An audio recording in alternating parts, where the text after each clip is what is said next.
మున్సిపాలిటీలో పనిచేసే సాఫ్ సఫాయిలు జీహెచ్ఎంసీ కమిషనర్ ఆమ్రపాలి మేడం ఇంటికాడికి పోయి దినాం చెత్తను తీసుకుపోతలేరట. అగో పొదుగాలనే బండ్లేసుకొని గల్లీ గల్లీ తిరుగుకుంటా చెత్తబండి వచ్చిందమ్మా, చెత్తబండి వచ్చింది, తడి చెత్త పొడి చెత్త వేరువేరుగా సపరేట్గా చేసి తీసుకురాండ్రమ్మా అని మైకు పెట్టి మరీ అడుగుతారు. అసలు కమిషనర్ మేడం ఇంటికి ఎందుకు పోరు?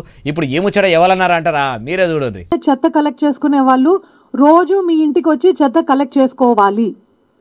బట్ అది అవ్వట్లేదు. మీకు తెలుసు, నాకు తెలుసు. మా ఇంట్లో కూడా అప్పుడప్పుడు రావట్లేదు. మేము సఫర్ అవుతాం. విన్నారా ఆమ్రపాలి మేడం ఏమంటున్నదో? ఆ ఉద్యోగులందరికీ కూడా ఆర్డర్లు వేసేది కూడా ఆమ్రపాలి మేడమేనాయే. మరి మేడం ఇంటి ముంగట జీహెచ్ఎంసీ కమిషనరు అని బోర్డు రాయించి గేటుకు వేయలేదా ఎట్లా? లేకుంటే ఇది ఆమ్రపాలి మేడం ఇల్లు కాదేమో అని మున్సిపాలిటీలు ఆ ఇంటికాడ ఆగలేదా ఎట్లా? ఆగితే మేడమే ఇట్లా సాఫ్ సఫాయి వాళ్ళ గురించి ఇట్లెందుకు అన్నది అంటారా? ఏమో మరి పట్టణంలో పనులు ఎక్కువై ఇట్లా దినాం చెత్తబండి వస్తలేదా? వస్తే మేడమే వాళ్ళ మున్సిపాలిటీల ముచ్చట ఎందుకు కావాల్సుకొని చెప్తుంది. జీహెచ్ఎంసీ కమిషనర్ మేడం ఇంట్లో చెత్తనే తీసుకుపోతలేరంటే ఇంకా కామన్ పబ్లిక్ను ఆ కాకి బట్టలు వేసుకునే సాఫ్ సఫాయి కార్మికులు కానుతుండొచ్చునా?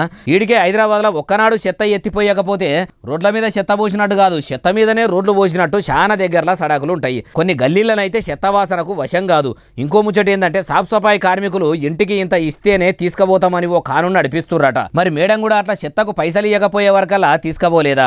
ఆమ్రపాలి మేడంకు అవస్థ తెలిసింది కాబట్టి మున్సిపాలిటీ వ్యవస్థల మార్పు తీసుకొస్తుందా చూడాలంటుర్రు ఈ ముచ్చటిన్నోళ్ళు.